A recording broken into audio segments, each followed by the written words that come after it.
भी रो रहे हैं, ऐसा लगता है वो भी दुखी हैं, ऐसा लगता है उनका भी दिल दुख गया, ऐसा लगता है कि उनको भी कष्ट होता है, ऐसा लगता है उनको भी दर्द होता है, ऐसा लगता है उनको भी हाँ, ठेस पहुँचा है, ऐसा लगता है उनका वो भी अपमानित होते हैं, ऐसा लगता है कि वो भी किसी का बात से उनको क्या होगा, बस वो तो सब एक नाट्य है, नाट्य, नाट्य, नाट्य, नाट्य। ठीक है? इसलिए आज का प्रवचन किसको दिया है प्रभुपाद ने वो देखिए, वृंदावनेश्वरी को पत्र 6 जून 1969। जब भी प्रवचन सुने, प्रवचन के लास्ट में जो नाम होता है ना, नाम के अनुसार ही प्रभुपाद प्रवचन देते हैं। ठीक है? एकदम वो नाम और प्रभुपाद का प्रवचन एकदम रिलेटेड होता है, बहुत गहरा कनेक्शन होता है। कोई डॉक्टर को देते हैं तो प्रभुपाद कोई शारीरिक तथा मानसिक रोग के बारे में वो लेटर दे रहे होते हैं। कोई उनका प्रिय शिष्य, प्रिय पार्षद होता है तो उनको हाँ, प्रेम का जैसे कल गोपाल कृष्ण महाराज को दिया था, तो उन्होंने कितना सुंदर भाव बोला था प्रभुपाद ने, ऐसे ही है। तो श्रील प्रभुपाद प्रवचन की जय। छोटू प्रभु जी ने हैंड रेज करके बैठे हैं, बोलिए जी। हरे कृष्ण प्रभु जी प्रणाम। प्रणाम। प्रभु जी जैसे कि अभी आप बोले ना कि गुरुजन नाटक करते हैं, हम्म, तो जैसे कि पहले बिना मतलब भक्ति में आए हुए पहले तो नॉर्मल इंसान के जैसे ही होते हैं, तो क्या उनको पता होता है कि हम किस कार्य के लिए आए हैं, या उनको वो साधना भजन करने के बाद उनको पता चलता है अपने स्वरूप के बारे में?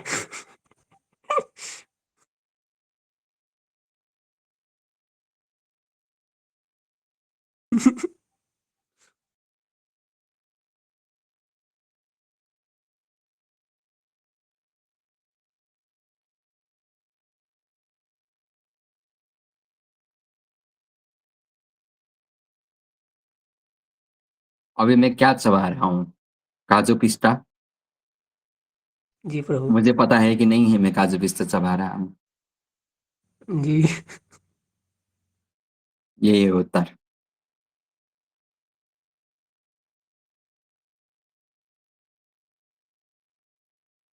श्रुति बताओ, कुछ समझा है तो बताओ छोटू को। उत्तर क्या है? तात्पर्य क्या था इसका? तुमने तुमने क्या समझा?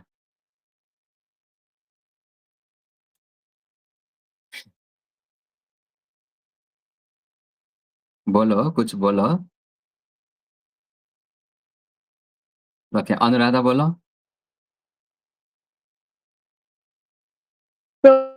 तो जी मुझे लगता है कि पता होता है।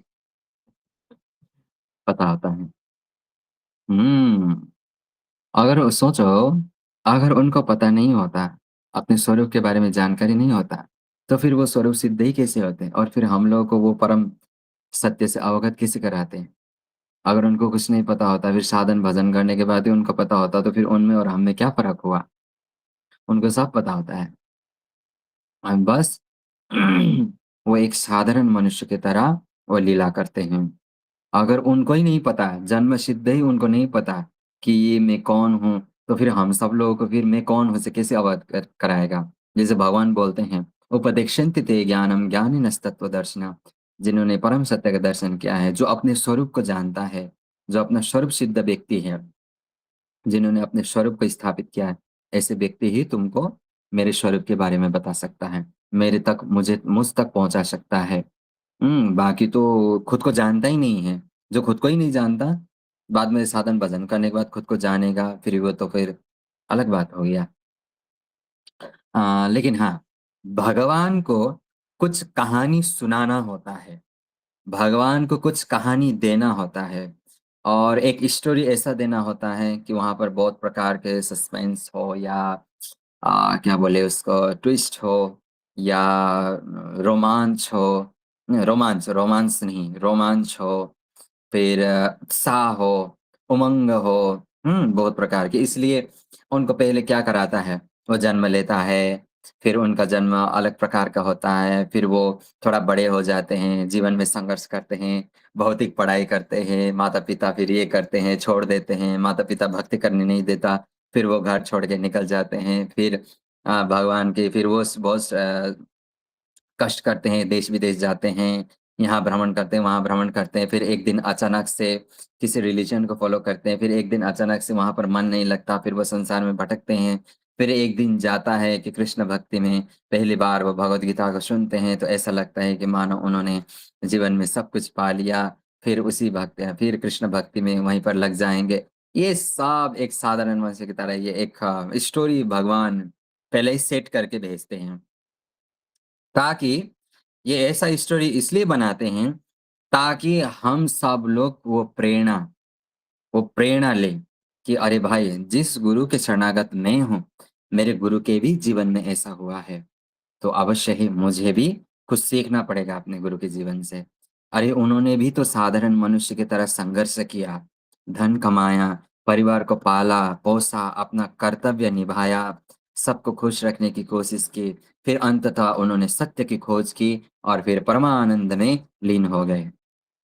तो फिर हम लोग क्या कर पाएँगे ऐसे? फिर हम लोग भी अपने आप को रिलेट कर पाएँगे कि हमारे जीवन में तो ऐसा ही हुआ, हमको भी संघर्ष करना पड़ेगा, हमको भी सत्य की खोज करना पड़ेगा। अभी मान लो, अभी कोई गुरुजन या कोई भगवान का पार्षद जन्म ले और जन्मसिद्ध ही वो पूरा एकदम विद्वान पंडित जन्मसिद्ध ही भक्त हो गया, तो फिर क्या हम मोटिवेशन लेंगे? क्या हम इंस्पिरेशन लेंगे भक्तों से? है कि नहीं? क्या हम लेंगे? कुछ कहानी ही नहीं होगा, फिर हम लोग क्या श्रवण करेंगे? कथा ही नहीं होगा फिर तो। हाँ, फिर क्या कथा होगा? भगवान का महान भक्त जन्मा, जन्म से ही भक्ति किया और मरते दम तक भक्ति किया, बस खेल खत्म। क्या कहानी सुनाएँगे? जैसे नरसिंह मेहता का क्या कहानी सुनाएँगे? उन्होंने भी शादी किया, परिवार लोगों ने उनको प्रताड़ना किया, पत्नी ने भी उनको भगा दिया, फिर जाके वो भजन में पूर्ण विलीन लग गए। ऐसे बहुत सारे हम भक्त लोग के बारे में ऐसे इतना सारा लंबा कहानी ऐसे क्यों सुनते हो? और प्रेरणा के लिए ना, बस ऐसा ही होता है। उनको पता होता है, बस जैसे हमारे मीराबाई शाह हैं, हुँ? उनका जीवन में देखें तो वो साक्षात ललिता सखी जी का स्वरूप हैं। क्या उनको पता नहीं था कि मैं कृष्ण का सखी हूँ? मैं राधे जी का सखी हूँ? सब पता था। फिर भी उन्होंने क्या किया? एक नॉर्मल उनको क्या पिलाया गया? विष पिलाया गया। राणा के साथ शादी हुआ। छोटे से ही उन्होंने कितना संघर्ष किया, कितना कष्ट किया। बाद में जब बड़ी हो गईं, तो उनको निकाल दिया गया। क्यों? क्योंकि ये व्यभिचारिणी स्त्री की तरह बस नाचते-फिरते हैं, गाते नाचते-फिरते हैं, गाते नाचते-फिरती हैं। तो ये संसार को रमण करने वाला ये स्त्री ऐसे स्वभाव है, तो ऐसा स्त्री हमारे घर में नहीं होना। फिर उनको निकाल दिया गया। हुँ। तभी तो कहानी हम लोग सुन पाएँगे, तभी तो कथा श्रवण कर पाएँगे। अगर ऐसा कुछ नहीं होगा, तो कौन-सा कथा श्रवण करेंगे? फिर भक्तमाल कथा ही नहीं होगा, भक्तमाल ही नहीं होगा। भक्त के बारे में कथा ही नहीं होगा, फिर तो श्रीमद् भागवतम ही नहीं होगा। हुँ, तो बस हाँ, वो ऐसे लीला करते हैं कि कुछ ज़्यादा पता नहीं। क्योंकि उनको उसी में मज़ा है ना। फिर अगर उनको पता चल गया मैं कौन हूँ, तो फिर तो भगवान के साथ लीला करने में भी तो उनको मज़ा नहीं आएगा। हुँ, है कि नहीं? जैसे कल ही मैं अपने अ, भक्त लोगों, शिष्य लोगों, बच्चे लोगों को मैं राधा रानी का खिचड़ी का लीला सुना रहा था और कृष्ण का मल्ल युद्ध का मैं लीला श्रवण करा रहा था और तेरे मुख निको कि मेरे मुख निको, ये मान लीला का मैं कथा श्रवण करा रहा था। हुँ? तो ये सब लीला क्यों करते हैं भगवान? भगवान को सब पता होता है।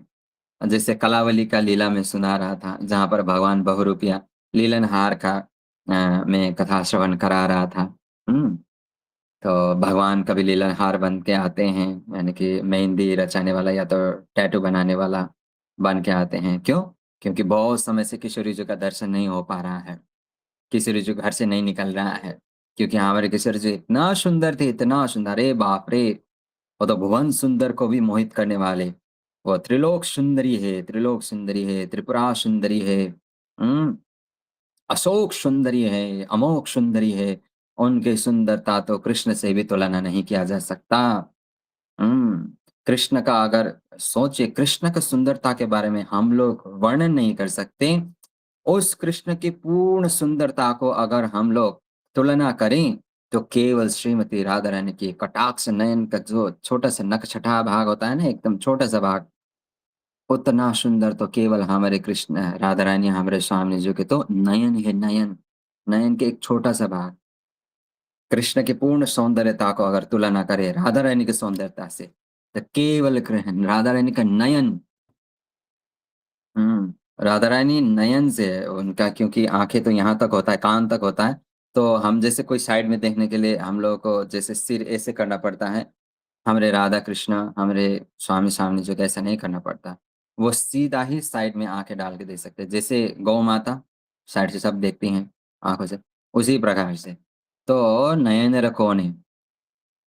हुँ, तो इसीलिए वैसे नयन को कोने से देखते हैं, कृष्ण वहाँ पर बेहोश हो जाता है, हमारे गिरिवर धारी। उन्होंने 7 दिन 7 रात गोवर्धन पर्वत क्यों उठाया हमारे कृष्ण ने? गोवर्धन पर्वत उठाने के लिए? ब्रजवासी को बचाने के लिए? ना, ना, ना। ब्रजवासी तो ऐसे ही बच जाते हैं, उनको कुछ नहीं होगा।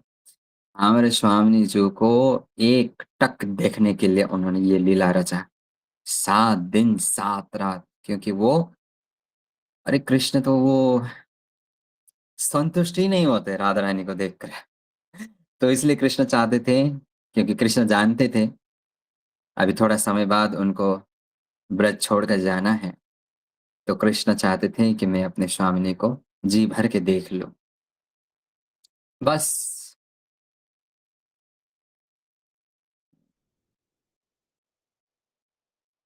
उन्होंने ये लीला रचा, वर्षा की 7 दिन 7 रात तक हमारे स्वामिनी जी को देखते रहें, देखते रहें, देखते रहें। स्वामिनी जी उधर सिर करके बैठे रहें। और जब भी स्वामिनी जी ऐसे करके देखते थे, कहीं कृष्ण थक तो नहीं गया। वो कटाक्ष नयन से जब देखते थे, नयनेर कोणे जब वो देखते थे, तो कृष्ण बेहोशी की हालत में आ जाता था। वो हिल जाते थे, वो बेहोश होने का ऐसे भाव में आ जाते थे। तो वो जो गिरिराज जी हैं, वो डगमगा जाता था, तो सब लोग डर जाते थे। फिर जब सब लोग डर जाते थे, हाँ, कृष्णा, जब ऐसे करते थे, तो फिर कृष्ण होश में आता था, क्योंकि सब लोग डर जाते थे। तो सब लोग हैं, हाँ, कृष्ण कहते थे, तो फिर कृष्ण ओह! ना, ना, ना, ये गिरिराज गोवर्धन गिर जाए तो सब यहाँ पर अशुभ घटनाएँ घटेगी। तो फिर कृष्ण होश में आते थे। फिर स्वामिनी जो उधर फिर थोड़ा मंद मुस्कान देते हुए स्वामिनी जो ऐसे करके उधर कर देती थी, अपना घूंघट ऐसे करके उधर को। कृष्ण फिर एकटक देखे रहते थे, एकटक देखे रहते थे। मोहे तो भरोसो है तेरे ही किशोरी राधे। हुँ, कृष्ण बस मोहे तो तेरे ही भरोसा है। हे किशोरी राधे, बस यही है।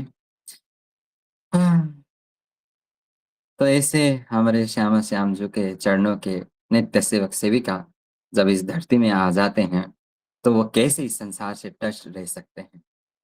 कभी नहीं रह सकता। वो तो नित्य कृष्ण और श्रीमती राधा रानी के लीलाओं में सुशोभायमान रहते हैं। हुँ, समझ में आया? तो ये सब होता है। बहुत सारी चीज़ हैं। अ, क्या बोले?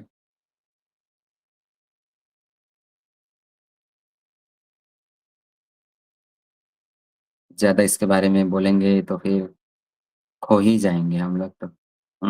वो लीला में, और इस लीला में खो जाना ही तो इस जीवन का एकमात्र ध्येय है। हुँ, ऐसे लीला भगवान ने ये सब लीला दिया क्यों? क्योंकि हम लोग संसार में खोए हुए हैं। भगवान ने ये सब लीला दिया ताकि हम लोग भगवान की इस लीला में, इस प्रेममय लीला में हम खो जाएँ, और इस प्रेममय लीला में खो जाना ही प्रेम है। तो मुझे अभी बहुत सारी लीला याद आ रहा है कि वहाँ पर क्या-क्या, क्या-क्या हो रहा है या क्या-क्या, क्या-क्या होता है। तो शायद अभी तो उतना हम नहीं बोल पाएँगे, क्योंकि अभी भगवद गीता का हमें अध्ययन करना है। ठीक है? तो ऐसे ही है। अरे क्या बोलूँ विष्णु, हमारे और क्या? जो हमारे गुरुजन के मतलब जितने जो शिष्य होते हैं, क्या उनका अ, पूर्व जन्म से कोई मतलब कनेक्शन होता है या नए-नए होते हैं शिष्य लोग? ओके जितने भी शिष्यगण सोचते हैं कि या क्या मेरा ये जो गुरुदेव हैं, मेरा जो गुरु हैं, जिनके साथ मेरा ये संबंध है, गुरु शिष्य का संबंध तो अटूट, शाश्वत, नित्य, सनातन होता है। इसका मतलब यही है कि गुरु के साथ संबंध यानी कि भगवान श्री कृष्ण के साथ संबंध है। और तुम्हारा वास्तविक परिचय पूछा जाए कि तुम कौन हो? तुम तो भगवान के अंश हो, आत्मा।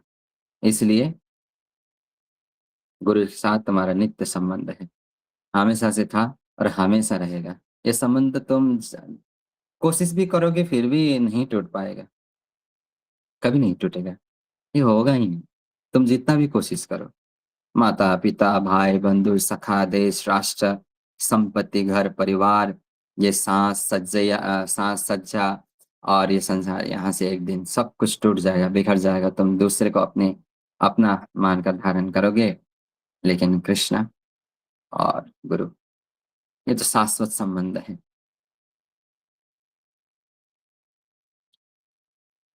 इसीलिए तो एक बार जब गुरु से प्रेम हो जाए ना, तो व्यक्ति पागल हो जाता है, क्योंकि उसको तो कृष्ण से प्रेम हुआ है। उसको तो स्वामी जी से प्रेम हुआ है। फिर वो तो दूसरा और कोई प्रेम चाहेगा ही नहीं। वो दूसरा और कोई प्रेम चाहेगा ही नहीं। और ऐसे बहुत सारे ऐसे उदाहरण है, ऐसे माताजी बहुत सारे उदाहरण है, जिन्होंने ऐसा प्रेम किया है कि वो तो अ, होता है ना कि अपने गुरु या अपने कृष्ण के बारे में, कृष्ण को छोड़कर वो दूसरा किसी को स्मरण करना भी नहीं चाहता। किसी को स्मरण करना भी नहीं चाहता। उनको लगता है कि ये तो व्यभिचार है या तो ये तो अवैध है, ऐसा नहीं करना चाहिए। ठीक है? आगे। यहीं विश्राम देते हैं अभी लीला श्रवण करेंगे तो फिर आज 3 घंटा लेना पड़ेगा। किसी दिन मैं सुनाऊँगा 3-3 घंटा का भागवत कथा। देखते हैं उस दिन कौन कितना देर तक बैठते हैं। अभी तो बोलते हैं लीला श्रवण कराएँ, कथा श्रवण कराएँ, श्रवण करना है। देखते हैं, किसी दिन 3 घंटा, 4 घंटा क्लास दूँगा ना, कौन-कौन बैठेगा, श्रवण करेगा, फिर मैं देखूँगा। ओके, अभी के लिए हम लोग आगे बढ़ते हैं। ओम नमो भगवते वासुदेवाय। ॐ नमो भगवते वासुदेवाय। ओम नमो भगवते वासुदेवाय। ॐ नमो भगवते वासुदेवाय। ओम नमो भगवते वासुदेवाय। ॐ नमो भगवते वासुदेवाय। बहुत बहुत धन्यवाद आप सभी भक्तवृंद को। और अभी चलिए हमारा भगवद गीता की यात्रा शुरू करते हैं। और भगवद गीता का यात्रा में हम लोग अध्याय 6 श्लोक संख्या आज 38। कितना? 38। तो आज का श्लोक किनका है? हरे कृष्ण प्रभु, दंडवत प्रणाम। प्रणाम। श्रीमद् भगवत गीता यथारूप अध्याय 6 श्लोक संख्या 38। कचिन्नो भय विभ्रास्तश्चिन्ना भ्रम इव नाश्यति अप्रतिष्ठो महाबाहो विमुद्धो ब्रह्मणा पठि। हरे कृष्ण। ओके, धन्यवाद हमारे प्रभु जी को। थोड़ा हम लोग 37 अर्जुन वाचा में भी थोड़ा रिवीजन करते हैं। अर्जुन जी ने कहा, हे कृष्ण, उस असफल योगी की गति क्या है जो प्रारंभ में श्रद्धा पूर्वक आत्म साक्षात्कार की विधि ग्रहण करता है, किंतु बाद में भौतिकता के कारण उससे विचलित हो जाता है और योग सिद्धि को प्राप्त नहीं कर पाते। यानी कि कल मैंने बोला था, जो शुरू में तो भक्ति में आता है, भक्ति जीवन को अपनाता है, गुरु को शरण ग्रहण करता है, भगवान का शरण ग्रहण करता है, शास्त्रों का शरण ग्रहण करता है, शास्त्र गुरु भगवान के अनुसार चलता है, लेकिन बाद में माया द्वारा ग्रसित होकर यदि वो भक्ति को छोड़ देता है या यदि वो इस भक्ति के अभ्यास को छोड़ देता है, तो ऐसे असफल भक्त या योगी का क्या गति होता है? अर्जुन जी यहाँ पर पूछ रहे हैं और यहाँ पर अर्जुन जी पूछ रहे हैं, लेकिन ये हमारे लिए प्रश्न है। क्या कर सकते हैं, क्या नहीं कर सकते, क्या-क्या करना चाहिए, क्या-क्या नहीं करना चाहिए, कैसी चीज़ों से बचना चाहिए? तो हम लोग को यहाँ पर समझना पड़ेगा।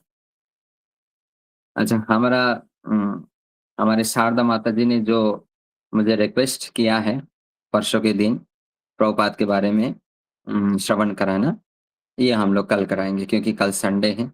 कल थोड़ा-सा क्लास लेट भी हो जाए, तो उतना टेंशन नहीं होता क्योंकि 90% डिवोटी का संडे का दिन छुट्टी रहता है। तो ये होगा। अभी क्योंकि आज दूसरा दिन क्या होता है, थोड़ा जल्दी क्लास लीव करने से अच्छा होता है। ओके। और हमारी विशु माता जी ने भी मुझसे कुछ रिक्वेस्ट किया था। मैं उसके बारे में भी सोच रहा हूँ। ऐसा मत सोचिए कि प्रभु जी भूल गए। ओके, सब याद होता है, बस सही समय आने पर मैं सही तरीके से बताऊँगा, ठीक है? थोड़ा समय दीजिए। ओके। अच्छा, तो हमारी माताजी का व्हाट्सएप एक है ना, हरे कृष्ण हरे राम करके ये आता है। विश्व माता जी का व्हाट्सएप नंबर है वो। नहीं बोलूँगी। अब वो किनका है सृजना माता जी?